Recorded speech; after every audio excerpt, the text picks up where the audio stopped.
তার দিবস উদযাপন করছেন।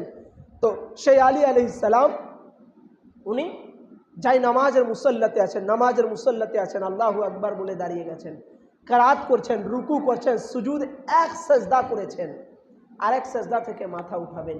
ঠিক উনার পিছন থেকে আব্দুর রহমান ইবনে মুলজিম লানাতুল্লাহি আলাইহি বিষাক্ত তরবারি বের করে উনার মাথা মুবারকে আঘাত করলেন।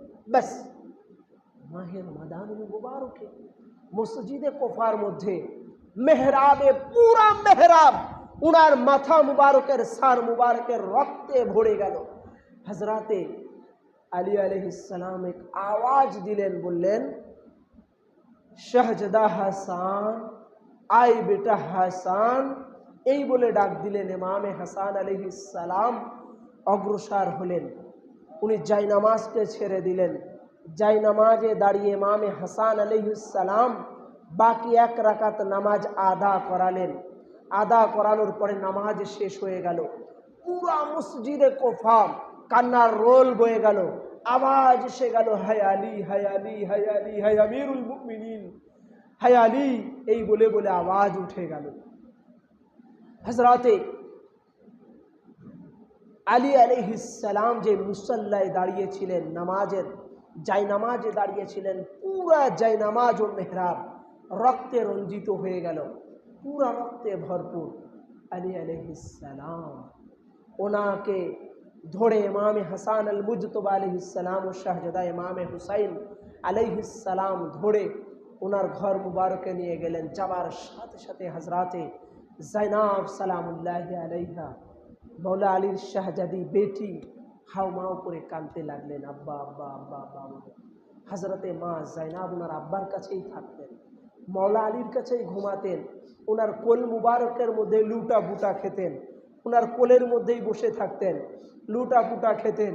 হযরতে মা জাইনাব সালামুল্লাহি আলাইহা দেখলেন হযরতে মৌলা আলী কারামাল্লাহ ওয়াজহুল কারীমের মাথা মুবারক থেকে রক্ত প্রবাহিত হচ্ছে। 19 রমাদানুল মুবারকে আঘাত করা হলো। সেই রাসূল করিম সাল্লাল্লাহু আলাইহি ওয়াসাল্লামের ওসি, খলিফা, ওনার স্থলাভিষিক্ত, ওনার জানশীন, ওনার গদ্দিনশীন, ওনার সাজ্জাদানশীন রাসূল করিম সাল্লাল্লাহু তাআলা আলাইহি ওয়াসাল্লামের সেই ওসি বাবে বেলায়েত হেদারে কাররার উনি আজ রক্তে রঞ্জিত হচ্ছেন। ওনার শাহাদাত, ওনার আঘাত, ওনার রক্ত মুবারক পুরা মসজিদে কুফার মেহরাবে ভরে গেছে। ওনার ঘরে যখন আসলেন, 19 রমজানুল মুবারক চলে পার হয়ে গেল, 20 রমাদানুল মুবারক চলে গেল। আজ এই 21 রমাদানুল মুবারকে আলী আলাইহিস সালাম ওনার ঘর মুবারকে শাহাদাত বরণ করলেন। আপনাদের কাছে আমার জানার বিষয়, বলেন তো, দিল থেকে আওয়াজ দিয়ে যদি আমার কথাগুলো বুঝে থাকেন, অন্তর থেকে আওয়াজ দিয়ে বলেন তো, মসজিদে কোনো হিন্দু ব্যক্তি আসে? মসজিদে কোনো কাফের আসে? মসজিদে কোনো মুশরিক আসে? মসজিদে কোনো ইহুদি আসে? মসজিদে যারা এসেছে প্রত্যেকেই মুসলমান। মসজিদে যারা নামাজের জন্য এসেছে প্রত্যেকেই মাথায় টুপি ও গায়ে জুব্বা ও পাঞ্জাবি পরেই এসেছিল। মসজিদে কুফাতে যারা সে সময় এসেছিল প্রত্যেকেই রোজাদারি ছিল।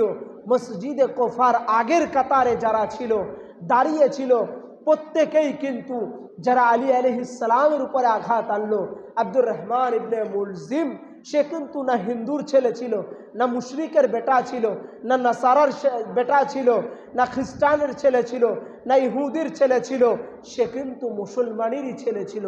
কালিমা পড়েছিল, নামাজও পড়তো, রোজাও রাখতো, মাহে রমাদানুল মুবারকও পালন করতো, করেই তো মসজিদে এসেছে।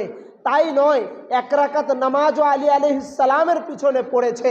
নামাজ পড়ার পরে, মাথায় টুপি থাকার পরেও, গায়ে জুব্বা থাকার পরেও, জুবানে আল্লাহর জিকির থাকার পরেও, নামাজের সাজদারত অবস্থা থাকার পরেও, মসজিদের মুসল্লাতে থাকার পরেও, জায়নামাজে দাঁড়িয়েতে আল্লাহর ঘর মসজিদে কুফার প্রথম কাতারে, প্রথম সারিতে দাঁড়িয়ে আমিরুল মুমিনিন, খলিফাতুল মুসলিমিন, শেরে খুদা, হায়দারে কাররার, ফতেহে বাবে বেলায়েত, আলীউল মুর্তজা, রসুল করিম ওসিয়ে মুস্তফা সাল্লাল্লাহু তাআলা আলাইহি ওয়াসাল্লামের এই মৌলা আলী আলাইহিস সালামের উপরে আঘাত আনলো, তাহলে চিন্তা করে দেখুন কোন শ্রেণীর মুসলমান এরা ছিল।